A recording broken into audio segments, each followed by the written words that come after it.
I'm gonna cut this one first because I am excited to try this if it's really good.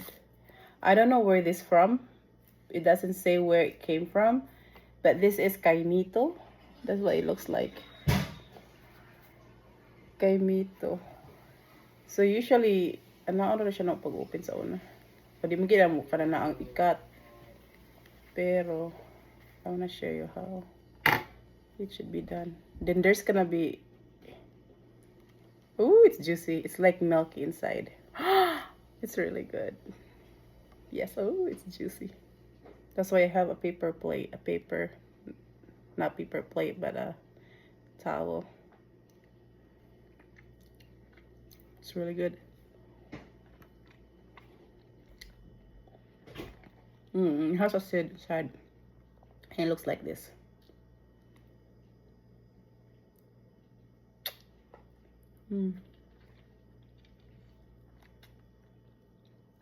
That's the seed, and you just toss that.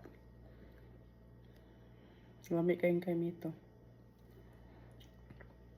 Fresh jud siya, dili siya frozen. It's very sweet. Tapol siya nga kaimito.